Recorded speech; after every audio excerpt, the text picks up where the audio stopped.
this example, we'll be looking at particle equilibrium. Here we see we have two forces on a single hook, and we can call that hook a particle because all the forces will go through the same point, the center of that hook. Our problem is asking us to find the magnitude and direction of the reaction. In other words, we want to find the reaction force vector. To complete this problem, we'll use the following steps.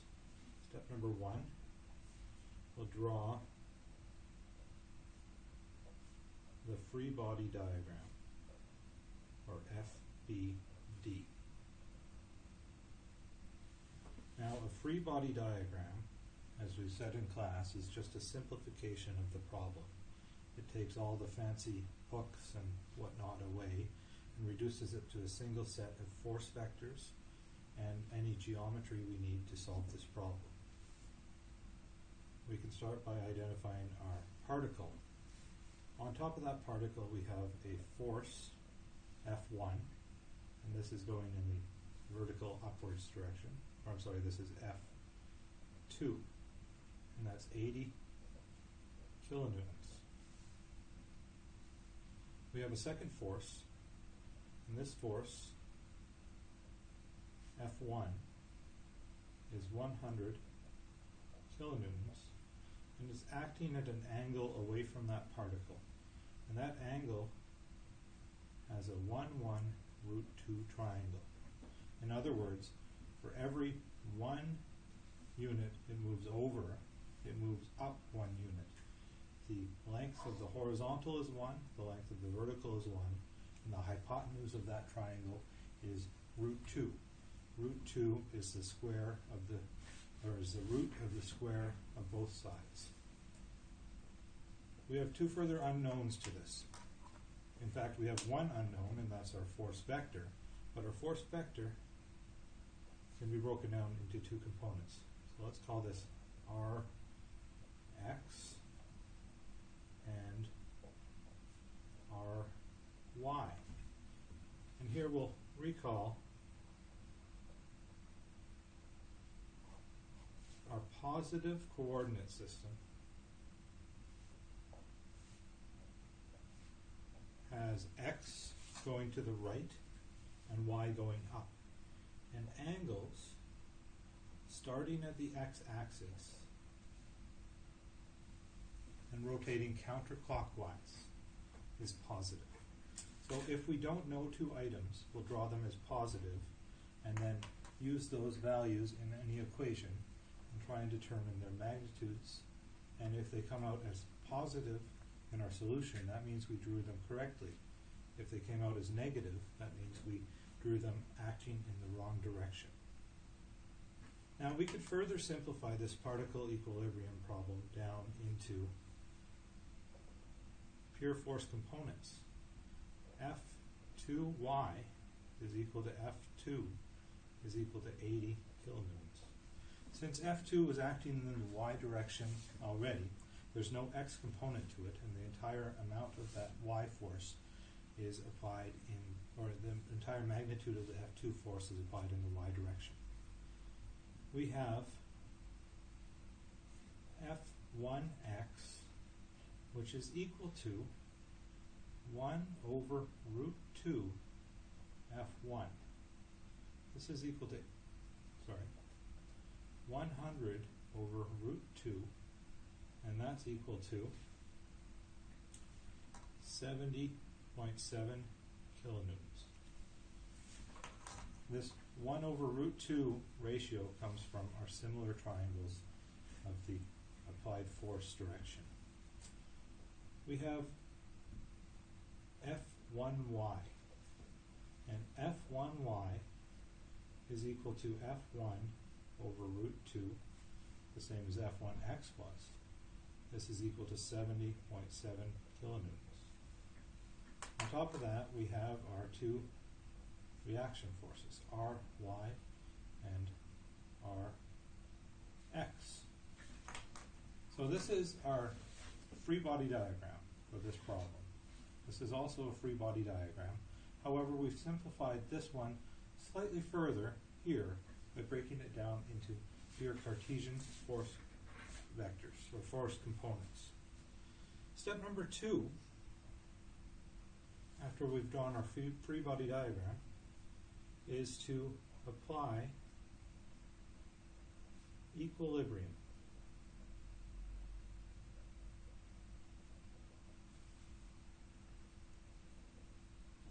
Now we know from Newton's first and third laws that the sum of the forces in any direction on this object have to equal 0. We have two principal directions, an x direction and a y direction. And the sum of the forces in both those directions has to equal 0. Since x and y are perpendicular to each other, by determining the sum of the force in both perpendicular or orthogonal directions and setting that equal to 0, we can account for the forces in any possible direction on this particle when it's in equilibrium. So if we want to set the sum of the forces in x equal to 0, we can say that F1x, which is acting to the right, so it's positive, plus Rx, which we've drawn as acting to the right in our free body diagram, so it retains a positive value as well, is equal to 0. Solving for this, we can say that Rx is equal to minus F1x is equal to minus 70.7 kilonewtons. In this case, since Rx turned out to be negative, it means it's acting in the opposite direction to which we have drawn it. In other words, it's acting to the left on this particle. If we apply the same principle to the y force, we can say that the sum of forces in y is equal to 0, and therefore F1y acting up is positive, plus F2y also acting up is positive, plus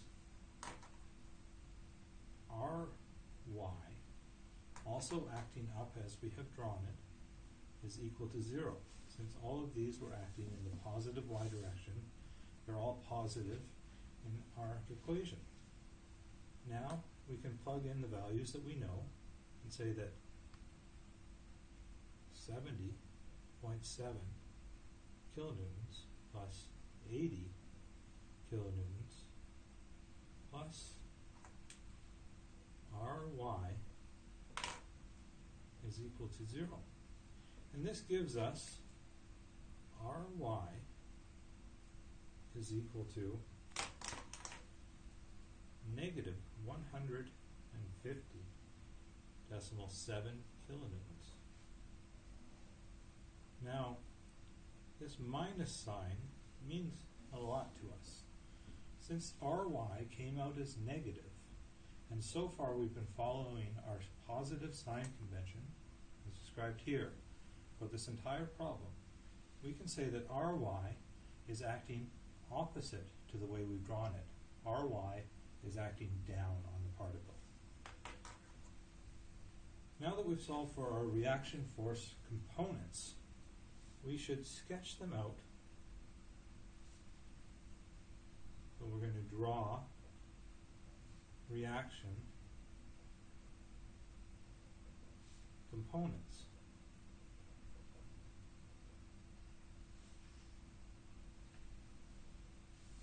And if we draw our reaction components approximately to scale and with the approximate correct size, then we can sketch in our resultant vector that we need to determine using simple vector mathematics.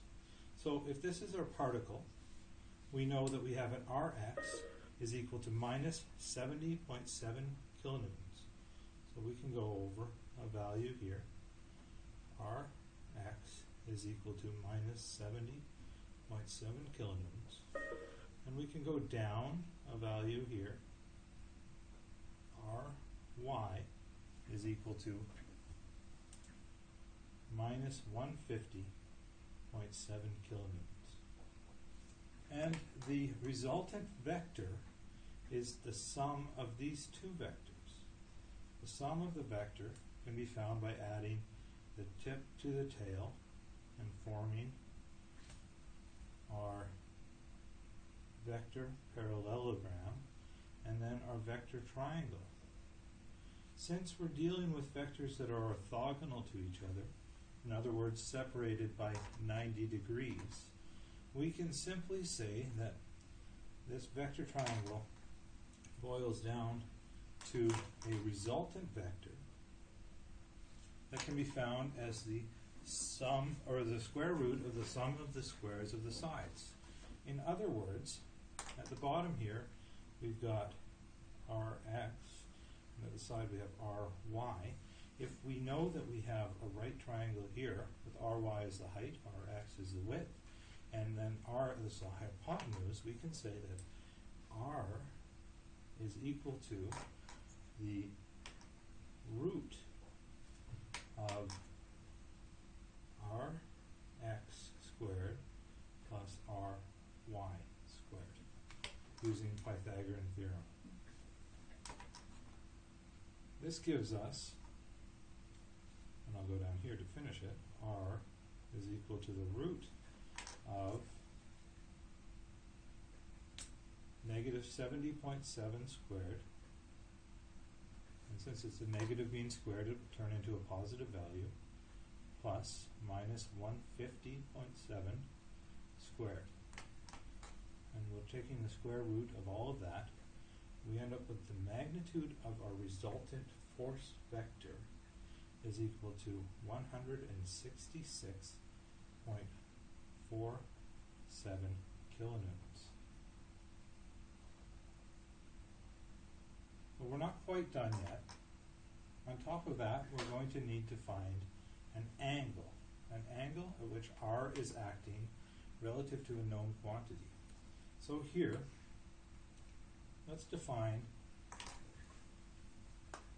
the angle between a resultant vector and this vertical Ry value here as the Greek letter phi.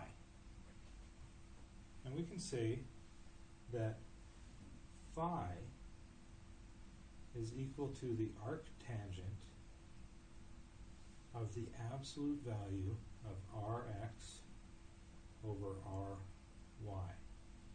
In other words, tan of phi is equal to opposite over adjacent. And we put the absolute values in there because we're looking for the magnitude of this angle. Later we're going to apply a sine to the angle. In other words, we'll base the angle, we'll find the angle theta as the rotation off of the x-axis. But for now we can find phi is equal to the arctangent of minus 70.7 over minus 150.7, and phi is equal to 25.1 degrees. Now, once again, when we're working in angles for this class, we're going to want to make sure that we're working in degrees, not in radians, and not in gradients. So make sure that we have that figured out with the calculator before any exam scenarios. In addition, ensure that you realize that the arctangent, as written here, tan minus 1, does not indicate what I just said, tan to the power of minus 1. Rather, it's a function on its own, the arctangent of these values. So once we've found our angle and our force vector magnitude, now we're ready to draw the summary. So let's look at step 4 here. And this is draw summary.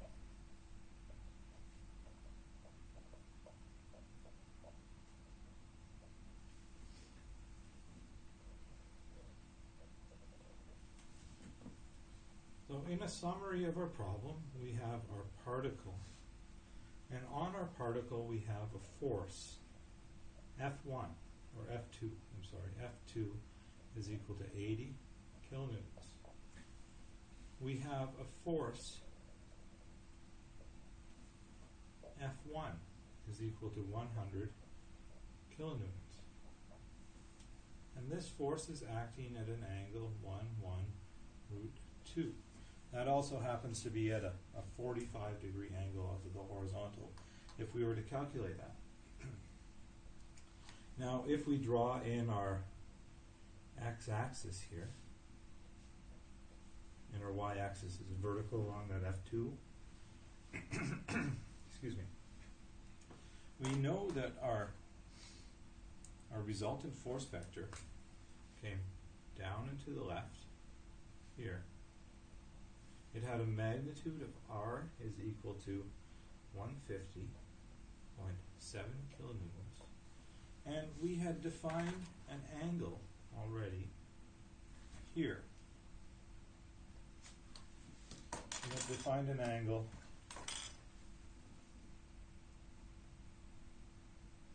phi is equal to 25.1 degrees. Now that angle isn't based on a standard coordinate system or standard axis for our problem. Instead, we're interested in the angle theta, where theta is defined as acting positive starting at the x-axis, rotating around the particle in the counterclockwise direction until we intersect with our force vector.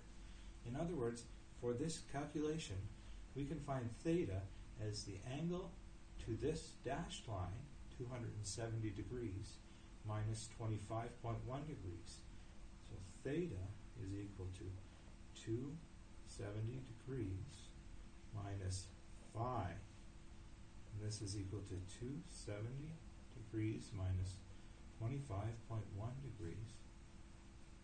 Theta, oops, not phi. Theta is equal to 244.9 degrees off of the x-axis in a positive rotation direction. So that's the end of the problem.